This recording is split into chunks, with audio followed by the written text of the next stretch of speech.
tal, amigos? Muy buenas noches. Los saluda su amigo de siempre, Ricardo Monteagudo, con la grata compañía del doctor Herbert Cuba, presidente de la Asociación Médica Peruana, que me acompaña. Herbert, buenas noches, como siempre.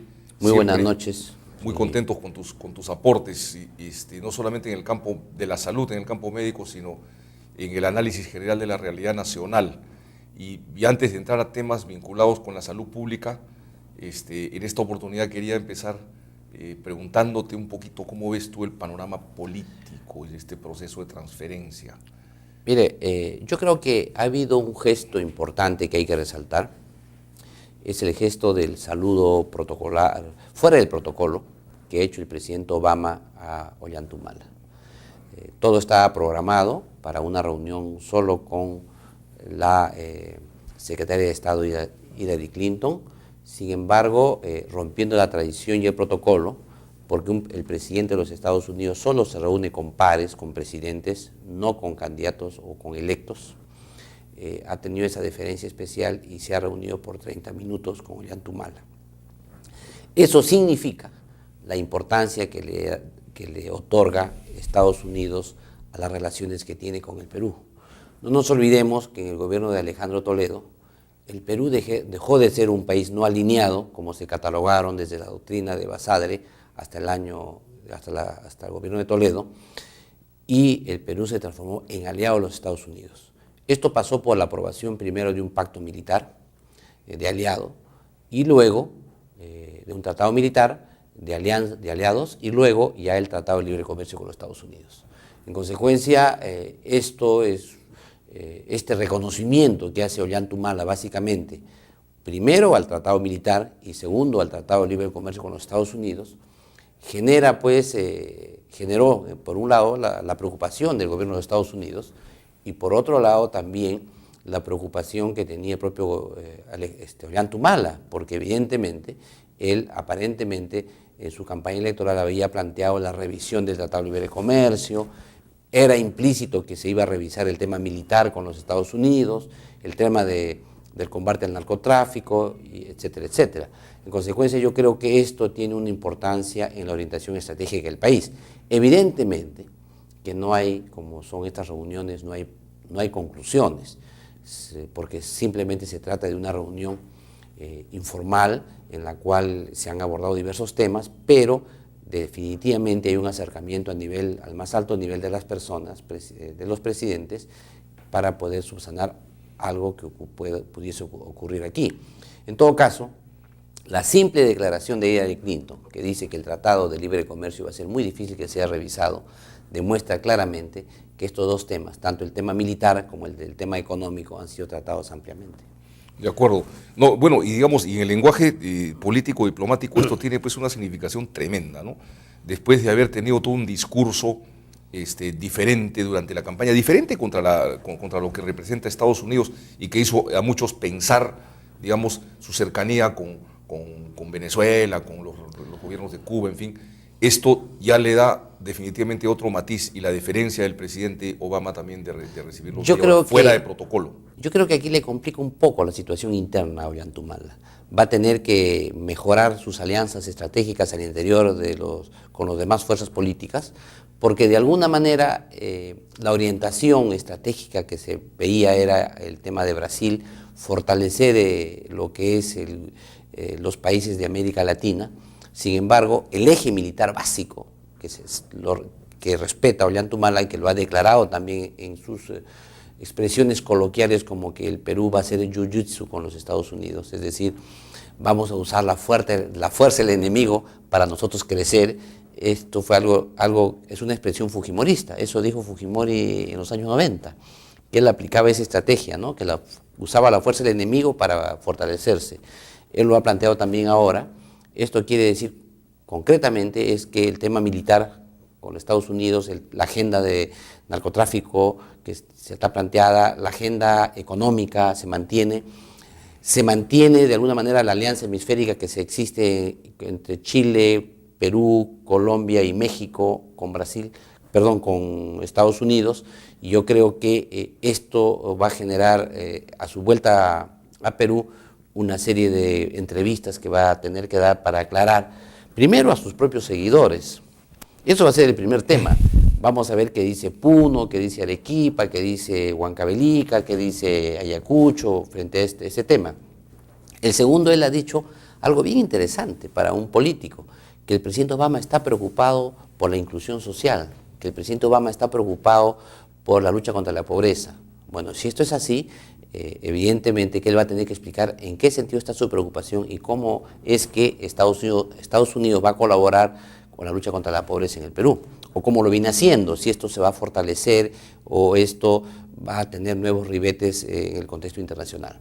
Y el otro tema que hay que señalar también aquí es que Estados Unidos atraviesa por momentos difíciles, ha vuelto a incrementar el interés, la tasa de interés en los Estados Unidos, igual ha ocurrido en China, ha ocurrido en Europa, y evidentemente que en esto, estos problemas económicos de alguna manera tienen que ver alguna repercusión en el desarrollo de las relaciones políticas internacionales, y evidentemente que Obama ha sido muy pragmático, ha roto el protocolo para evitar perder un aliado, para evitar entrar en conflicto con un aliado, de tal manera que en lugar de entrar en conflicto, fortalecerlo.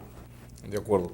Bueno, esto confirma una vez más que es muy diferente el discurso, ¿no es cierto?, que se utiliza durante la campaña electoral. Los ejemplos más saltantes, Fujimori, Alan García y ahora Ollanta Humala, con lo que confronta la realidad, ¿no es cierto? La realidad obliga a los gobernantes responsables, en cierta medida, a actuar de una manera pragmática muchas veces, ¿no? Y como tú dices, esto le va a generar, sin ninguna duda, un replanteamiento y de repente conflictos al interior de su propia agrupación y un replanteamiento de quiénes podrían ser sus posibles aliados. Y evidentemente, y estas alianzas políticas internas que se van a discutir en el Congreso de la República van a tener su expresión en el Ejecutivo, porque en eso consiste la gobernabilidad, claro. Buscar una sostenibilidad y una viabilidad de las políticas, y para eso evidentemente muchos seguidores de Gana Perú van a verse de alguna manera frustrados porque sus expectativas o de ser ministros, de ser funcionarios, no ocurra. Sin embargo, así es la política. Tienen que entender que el realismo político significa pues construir puentes con las diversas fuerzas políticas para buscar fortalecer el poder, porque finalmente nada ganamos ir a un radicalismo extremo con el riesgo de la caída del gobierno en un poco tiempo. Entonces yo creo que esa gobernabilidad va a significar, en primer lugar, fortalecer los lazos internacionales, y creo que lo ha logrado bien. Yo tenía ciertas dudas al inicio con su periplo por América Latina, sin embargo, este periplo que ha tenido en los Estados Unidos es muy importante para el país, genera pues de alguna manera, va a generar una repercusión de confianza también en los agentes económicos, porque evidentemente hay mucha gente que está invirtiendo a partir de los tratados de libre comercio que ha firmado el Perú, el presidente lo ratifica. En segundo lugar, hemos entrado en el tema de la seguridad geopolítica hemisférica, el gobierno lo ratifica, y en consecuencia yo creo que eso va a generar más confianza. Sin embargo, queda pendiente los problemas caseros, ¿qué hacemos pues con los temas de la minería, de la contaminación ambiental? ¿Qué hacemos con el tema de los transgénicos, de los cocaleros? ¿Qué hacemos? ¿Cómo hacemos para aislar al narcotráfico de los agricultores cocaleros? ¿Qué hacemos nosotros para mejorar el tema de la rentabilidad de la agricultura en el país? ¿Cómo hacemos para promover las exportaciones no solamente de productos primarios, sino también productos de valor agregado en el país? Todo ese tema de agenda, en esos límites tiene que trabajar. Aquí viene la tesis fundamental.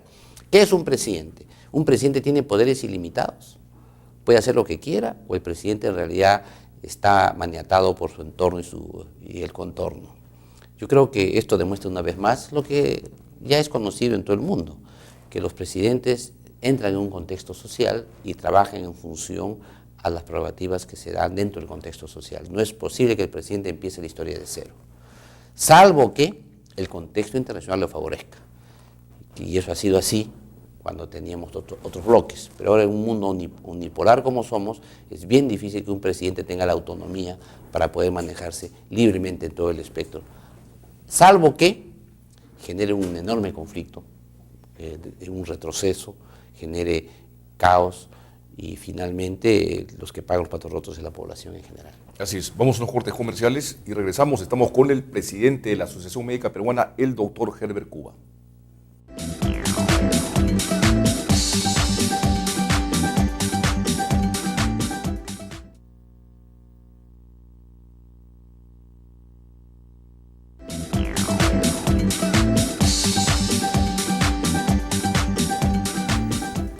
Bien, ahora se ha presentado un problema esta semana relacionado con la visita del hermano del presidente electo a Rusia para conversar sobre el tema del gas en Rusia. Y eso ha generado todo un conflicto y protestas en el Congreso, en fin. ¿Qué te parece? ¿Qué opinas de eso, Herbert? Mira, en primer lugar, es sumamente complicado pronunciarse sobre el tema, porque se trata del hermano del presidente de la República, que es Alexis Humala, un hombre que tiene una formación soviética, porque él estudió en la Unión Soviética, es decir, en la época comunista,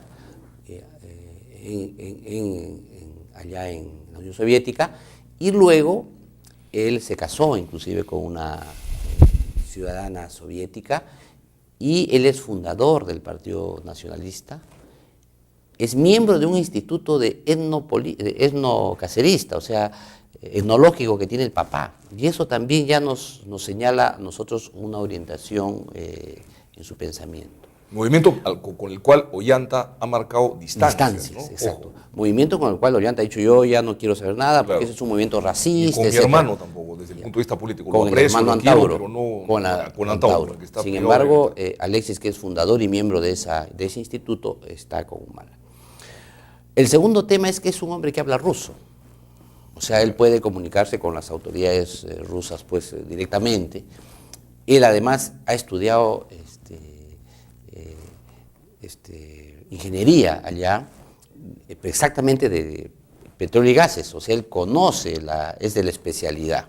Y conoce cómo se mueve en el sistema ruso del tema del gas y del petróleo, porque él ha estudiado allá el tema. O sea, es un muy buen conocedor, no solamente de la parte legal, sino de la parte real de las cosas, no lo que dicen solo las leyes, sino de las costumbres que hay en esa área. El tercer punto es que el presidente Humala electo tiene todo el derecho de enviar a quien desee a que vaya en su nombre y su representación, mientras no es electo, no va a ser electo presidente de la República, donde tiene que reunir las formalidades de ley. Sin embargo, aquí se genera una enorme suspicacia, porque todos sabemos que se ha reunido con la empresa privada, ¿no? Gazprom, y se ha reunido también con el ministro de Energía y Minas de allá de Rusia. Y en momentos en que actualmente la empresa Gazprom en Europa tiene serias controversias con muchos países. Solamente quiero relatarte una de ellas. En los contratos que hace Rusia de venta de su gas, por ejemplo, le hace a Rumanía, por poner un ejemplo, te prohíbe que el gas lo vendas a terceros. Está el contrato. Dice, tú te vendo el gas a ti, pero tú no puedes venderlo a terceros. Entonces, evidentemente que un país, todos los países hacen comercio. ¿Qué quisieran los países? Comprar el gas a Rusia y si es que es necesario, pues hacerle un ramal, venderle a Yugoslavia, venderle a Bulgaria, no puede. O venderlo procesado, no, digamos. Porque ellos tienen una serie de cláusulas que les asegura a ellos un poder político sobre el gas. Qué interesante. Entonces, ese es un tema que hay que discutirlo. Qué interesante. Ahora. Se lo voy a preguntar al doctor Aurelio Ochoa. Ahora, yo he estado revisando a raíz de esta noticia preocupante del hermano de Ollanta, que es Alexis Humala, he estado averiguando cómo ocurre en Europa con el tema del gas y evidentemente el tema es preocupante. Ahora, el Perú produce gas, tenemos Camisea. ¿A dónde va la puntería? ¿A Camisea? ¿O cuál es la política del gas del Perú? ¿En qué sentido va un promotor de esto a hablar a Rusia si todavía no tenemos definida cuál va a ser la política del gas en el Perú? Entonces, yo creo que ha habido algunos ya congresistas que han puesto el grito en el cielo, creo que con justa razón. Es importante desde el inicio fiscalizar al nuevo gobierno, pero por otro lado también necesitamos sí una explicación del propio Ollantumala. Si es que él le dio la potestad o le dio el encargo de que vaya a Rusia a discutir estos temas, o si es que el señor ha tomado esta decisión por propia iniciativa, ¿no es cierto? Y evidentemente ha sorprendido al gobierno, porque el gobierno ruso ha emitido una nota de prensa donde dice que se ha reunido con el representante, ¿no?, designado de Ollantumala. En consecuencia, este tema tiene que aclararse, sobre todo en un área tan discutible, tan espinosa como es el área del gas. Y sobre todo cuando hemos tenido una enorme campaña electoral, donde se ha discutido enormemente el tema del gas, donde nos ha ofrecido, entre otras cosas, que el balón de gas va a bajar a 12 soles. O sea, ese tema creo que es preocupante y espero que los próximos días se aclare. De acuerdo. No le ha hecho pues ningún favor entonces a su hermano, hace una falta de tino político total, digamos. Si lo ha hecho, como creo yo que debe ser por iniciativa propia, definitivamente no era ni el momento, ¿no es cierto?, ni la circunstancia. Mejor dicho, él debió abstenerse desde el momento que es hermano del presidente de la República, hacer todo tipo de gestión o viaje, ¿no es cierto? Eso ya queda descartado, debió haber quedado descartado, de manera que, bueno, veremos qué pasa en los próximos días, Herbert. Otro tema importante, quisiéramos conocer tu opinión, es el problema con la alcaldesa de Lima, Susana Villarán, que tiene serios problemas. Ha ejecutado un porcentaje muy exiguo en su calidad de presidente, porque también es presidente del gobierno regional de Lima, el 0.7% nada más del presupuesto que le asignan. La región Lima metropolitana, sería la que tiene menos, según cifras del congresista Eguren, arequipeño además, la que tiene menos capacidad de gestión, 0.7%. Y en fin, están pidiendo su revocatoria. ¿Qué puedes comentarnos sobre eso, Herbert? En realidad, la alcaldesa Susana Villarán empezó su gestión con mucho ímpetu, con deseos de hacerse cargo de la salud, hacerse cargo de la educación, que le transfieran lo que es las beneficencias públicas. El MINDES le ha transferido ya, y con ganas de hacerse cargo del gobierno regional de Lima Metropolitana. Esto quiero aclarar a la población. A diferencia de Arequipa, por ejemplo, donde el alcalde provincial es uno y el gobierno regional es otro, en Lima Metropolitana, el alcalde provincial de Lima Metropolitana y el presidente del gobierno regional de Lima Metropolitana es la misma persona, recae en la misma alcaldía municipal. Y en consecuencia desempeña esa doble función. Pero ¿qué ha ocurrido aquí? Todavía no se ha reestructurado la Municipalidad de Lima Metropolitana para saber cómo va a manejar internamente los fondos que son para el gobierno municipal o los fondos que son para el gobierno regional. Es decir, los va a juntar, los va a trabajar, como se dice, por cuerdas separadas, va a tener gerencias separadas. De ser así, ¿cómo va a recibir la salud? Va a recibir la salud que va a ser manejado por el gobierno regional, pero no va a tener en cuenta para nada la Municipalidad de Lima Metropolitana. Es decir, el CISOL, el Sistema de la Solidaridad, los hospitales que pertenecen a Lima Metropolitana, se van a fusionar con los hospitales del Ministerio de Salud que va a recibir como gobierno regional. Por ahí escuché las palabras de algunos funcionarios de la municipalidad que dicen que no, que se va a mantener por cuerdas separadas, que la estructura orgánica funcional en la municipalidad ya está elaborada, ya está solamente para la aprobación, pero ya estamos julio y no se aprueba siquiera la estructura organizacional de la Municipalidad de Lima Metropolitana como gobierno regional.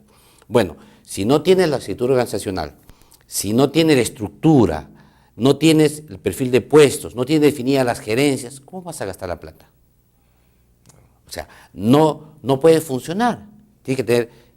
Todos tenemos que tener una estructura organizacional, una estructura funcional y tenemos que tener a los gerentes ahí. Estamos con la estructura organizacional de la municipalidad que nos dejó Castañeda y ya estamos asumiendo funciones del gobierno regional de Lima Metropolitana, pero no hemos arreglado la casa. El segundo tema, la gente con mucha preocupación dice, bueno, no, gasta 0.7, pero ¿eso 0.7 de qué? Del gobierno regional de Lima Metropolitana. De eso se discute. Y eso es lo que la gente reclama. Tú has dicho que vas a hacerte cargo del gobierno regional de Lima Metropolitana, quieres hacerte cargo de la salud, quieres hacerte cargo de la educación, quieres hacerte cargo de todo lo que es el apoyo social, todo lo que manejaba el Ministerio de la Mujer y Desarrollo Social lo vas a manejar tú. Pero hazlo pues. ¿Cómo puedes gastar solo el 0.7% del presupuesto? Finalmente, no es que ella no gaste, finalmente lo que está ocurriendo es que la población que es tributaria a eso está sufriendo. O sea, esa plata se necesita, por eso es que está en el presupuesto. Esa plata tiene que ser gastada, no porque el alcalde va a demostrar su eficacia o su eficiencia, esa plata tiene que estar gastada porque la población necesita ese dinero. Y ahí viene el tercer problema que tiene la alcaldesa. Muy bien, ha apurado muchísimo en recibir la salud y la educación. Pero ¿qué ocurre? Hay una serie de normas legales que tienen que allanarse primero para que eso ocurra. Ejemplo, hay un decreto de urgencia que tiene rango de ley que el Ministerio de Salud y el sector salud puede pagar incentivos laborales a los trabajadores. Es un decreto de urgencia, el 081 del año 2001. Pero ¿qué ocurre? Que hoy día, si toda la salud pasa al municipio, el decreto de urgencia no autoriza a que los gobiernos regionales paguen los incentivos, ni tampoco autoriza que las municipalidades paguen incentivos. En consecuencia, esos trabajadores, que son 34.000, al pasar a la Municipalidad de Lima Metropolitana, no van a poder cobrar los incentivos. Y muchos incentivos son hasta mayores que el sueldo. O sea, no basta decir, voy a respetar las remuneraciones, voy a respetar las bonificaciones. Tiene que decir, voy a respetar los incentivos y voy a generar el decreto de urgencia o la ley que me autorice gastarlos. Ahora, yo me pregunto, si tú pagas incentivos para el sector salud solamente, que es transferido a la municipalidad, y los de educación que son transferidos a la municipalidad no van a cobrar incentivos, y los del MINDES y los propios funcionarios de la municipalidad no van a cobrar incentivos, ¿a cuánto asciende eso? Entonces, esos son temas que primero tiene que resolver. Mañana hay un paro en Lima Metropolitana de los servidores del sector salud y también hay mucho reclamo por parte de los docentes de los colegios, etcétera. Ese paro, bueno, pues pasará, un día más, 2 días más. Sin embargo, yo veo aquí otro entrampamiento, que hay un cambio de gobierno. Es decir, este gobierno se va, está apurando la entrega, faltan normas legales que autoricen, pero ya viene un nuevo gobierno. Ese nuevo gobierno que viene, ¿va a ser suyo este proyecto? ¿Va a aceptar cómo está ocurriendo? Entonces, aquí genera otro problema. He leído algunos comunicados que saca la Municipalidad de Lima Metropolitana, donde señala que pide tranquilidad a los servidores del Ministerio de Salud, porque ella va a respetar los derechos laborales, va a respetar los sueldos, las bonificaciones, pero no habla de incentivos. Entonces ya esa omisión genera más suspicacia. Dice que va a ser algo transitorio, es decir, que ahora va a pasar solamente lo que son los establecimientos de primer nivel del 1-4, que son más o menos 17.000 trabajadores. En el año 2012 van a pasar 7 hospitales y en el 2013 se va a concluir de pasar los 34.000 trabajadores. Va a ser progresivo y en consecuencia ese tema yo creo que genera muchos problemas porque no hay claridad en cómo se va a ejecutar el traspase en momentos en que hay cambio de gobierno. De acuerdo, muchas gracias, Herbert, el tiempo nos ha ganado. Esperamos pues que la alcaldesa de Lima aplique pues una reingeniería revolucionaria, ¿no? Porque si no, de acuerdo a la ley, podrían iniciar un proceso revocatoria a partir, tengo entendido, del primer día útil del próximo año 2012, porque por ley creo que las revocatorias empiezan a partir del segundo año. No lo quisiéramos, hay que promover la gobernabilidad municipal también en el país, pero en fin, gracias, Herbert, el tiempo nos ha ganado, seguiremos conversando. Regresamos.